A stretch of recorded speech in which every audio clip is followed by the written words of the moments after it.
Hi friends, எல்லோரும் எப்படி இருக்கீங்க? நல்லா இருப்பீங்கன்னு நினைக்கிறேன். ரொம்ப நாளாக ஃபஸ்ட்டு மாடி கிளீனிங் முடிச்சாச்சு. ஏன்னா மாடியை ரொம்ப நாளாகவே கண்டுக்காமல் இருந்துட்டோம். ஸோ இப்போ என்ன பண்ணலாம் அப்படின்னா, ஒன்று இருங்க, விசில் சவுண்ட் ரொம்ப ஓவராக கேட்குது. பக்கத்து வீட்டில் சோ மெனி டிஸ்டர்பன்ஸ். இப்போ தான் சமைக்கணுமா என்ன? சரி, அதெல்லாம் விடுங்க. நம்ம மைக் வாங்குற வரைக்கும் இதெல்லாம் நடக்க தான் செய்யும். ஸோ நம்ம அட்ஜஸ்ட் பண்ணிக்கிறத விட நீங்கள் என்ன அட்ஜஸ்ட் பண்ணிக்கோங்க. இன்றைக்கி நம்ம என்ன வீடியோ பார்க்க போகிறோம் அப்படின்னா, மேலே செடி வைக்க போகிறோம். ஸோ நம்ம ஷாப்பிங் தான் போகிறோம். வாங்க போகலாம். அப்புறம் என்ன அப்படின்னா, சரி ஃப்ரூட்ஸ் வைக்கலாமா இல்லை வெஜிடபிள்ஸ் போடலாமா, அப்படி இல்லைன்னா பூவாக வச்சு விட்றலாமா சொல்லிட்டு ஒரே யோசனையாக இருந்துச்சு. சரி என்ன பண்ணுன்றே ஒரு ஐடியாவே இல்லை. சரி கடைக்கு போய் டிசைட் பண்ணிக்கலாம் அப்படி சொல்லிட்டு நான் யோசித்தேன். ஆனாலும் பார்த்தீங்கன்னா லாஸ்ட்டாக பார்த்தீங்கன்னா வெஜிடபிள்ஸ் தான் வச்சுருந்தேன். அந்த வெஜிடபிள்ஸ் பார்த்தீங்கன்னா ரொம்பவே சூப்பராக வளர்ந்துருந்துச்சு. பட் எலியின் காரணத்தின் அடிப்படையில் அந்த எலி என்ன பண்ணிடுச்சு, மண்ணை நோண்டி நோண்டி நோண்டி நோண்டி அதை டச் பண்ணி போனனால எங்கே யாருக்கும் விருப்பம் இல்லை அதை பிரித்து சாப்பிட. ஸோ அதனால் வேண்டாம் அப்படி சொல்லி நானே அவாய்ட் பண்ணி அந்த வெஜிடபிள்ஸ் மொத்தத்தையும் குப்பை தொட்டியில் போட்டது உண்மையாகவே சொல்கிறேன், மனசு ரொம்பவே பெயின் ஆச்சு. அதை திரும்ப கொண்டு வரக்கூடாதுன்றது மைண்டு இப்போதைக்கு அதை வச்சுருக்கேன். இப்போ எலி தொல்லையும் இல்லை. ஸோ அதை வைக்கலாமா வேணாமா ரெண்டு மனசாகவே இருக்குது. ஸோ கடைக்கு போய் என்னெல்லாம் நடக்குது, என்ன வாங்க போகிறோன்றது உண்மையாகவே ஐடியா இல்லை. போனக்கப்புறம் தான் தெரியும். வாங்க ஷாப்பிங் போகலாம். எப்படியோ ஒரு வழியாக எங்கள் வீட்டு பக்கத்தில் இருக்க ஒரு ஃப்ளவர் ஷாப்புக்கு தாங்க வந்தோம். சரி ஃபஸ்ட்டு சுற்றி பார்க்கலாம், சுற்றி என்னெல்லாம் இருக்குன்றத ஃபஸ்ட்டு பார்த்து முடிச்சுட்டு அதுக்கப்புறம் நமக்கு என்ன தோணுதோ அதை வாங்கலாம் அப்படி சொல்லிட்டு டிசைட் பண்ணேங்க. டிசைட் பண்ணதில் எனக்கு என்ன தோணுச்சு அப்படின்னா, ஒரு ஒரு ஃபஸ்ட் ஆஃப் பார்த்தீங்கன்னா சரி ஃப்ளவர்ஸாக வச்சு விட்டுடலாம் அப்படின்னு தோணுச்சு. இன்னொரு ஆஃப் பார்த்தீங்கன்னு வச்சுக்கோங்களேன், சரி ஒரு பக்கம் காய்கறியாகவும் ஒரு பக்கம் ஃப்ரூட்ஸாகவும் வச்சு விட்றலாம் அப்படின்னு தோணுச்சு.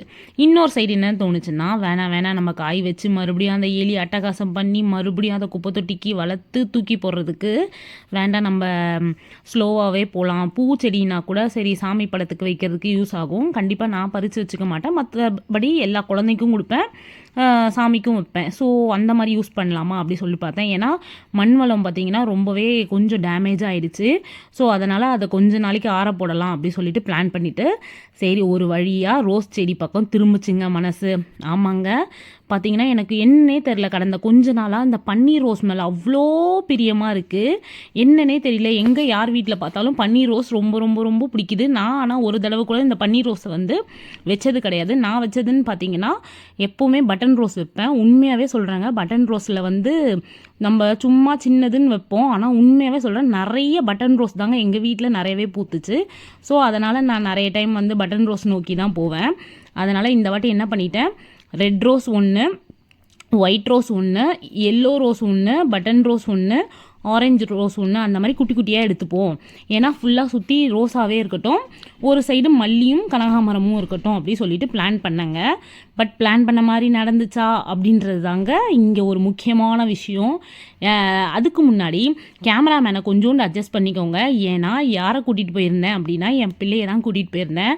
சின்ன பிள்ளைக்கு எடுக்க தெரியல. ஸோ அவனை உங்கள் பிள்ளையாக நினச்சி மன்னிச்சுக்கோங்க. வாங்க.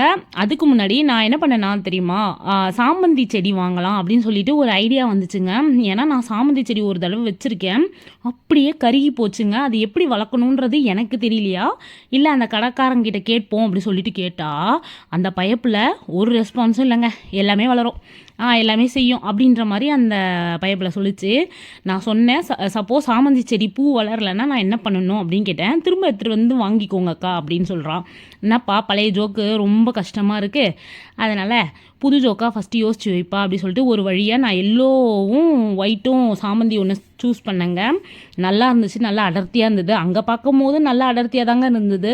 பட் நம்ம வீட்டுக்குன்னு கொண்டு வந்தீங்கன்னா கண்டிப்பாக சொல்கிறேன், சாமந்தி பூ மட்டும் நம்ம எப்போவுமே நல்லா அதிகமாகலாம் வளர்க்க முடியாதுங்க. இதே ரோஸ்லாம் எனக்கு எப்படி வளர்க்கணுன்றது தெரியுங்க.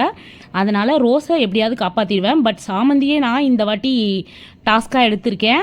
வளருமா வளராதான்றதெல்லாம் செகண்டரி. பட் நம்ம வீட்டுக்கு அவங்களெல்லாம் கூட்டிகிட்டு போகிறதுல நம்ம நல்லபடியாக நல்ல மனசோடு வச்சா செடி நல்லபடியாக வளராமல் இருக்குமா, கண்டிப்பாக நல்லா வளரும்ன்ற ஒரு நம்பிக்கையோடு வச்சு, அதாவது இவங்க நாளைக்கு வந்து வச்சு தரேன்னு சொன்னாங்க. ஸோ நாளைக்கு நம்ம என்னெல்லாம் வாங்கணும் என்னெல்லாம் பண்ண போகிறோன்றத நெக்ஸ்ட் வீடியோவில் கண்டிப்பாக பார்க்கலாங்க. இவ்வளோ நேரம் இந்த கேமராமேன் பார்த்தீங்கன்னா வளைச்சி எடுத்தாப்படி. ஸோ இந்த கேமராமேனுக்கு நன்றியை சொல்லிவிட்டு சுற்றி ஒரு ரவுண்டு ஒன்று போட்டு போட்டுட்டு இவ்வளோ நேரம் என் வீடியோவை பொறுமையாக பார்த்ததுக்கு ரொம்பவே நன்றி. தேங்க்ஸ் ஃபார் வாட்சிங். லைக் பண்ணுங்கள், ஷேர் பண்ணுங்கள், கமெண்ட் பண்ணுங்கள்,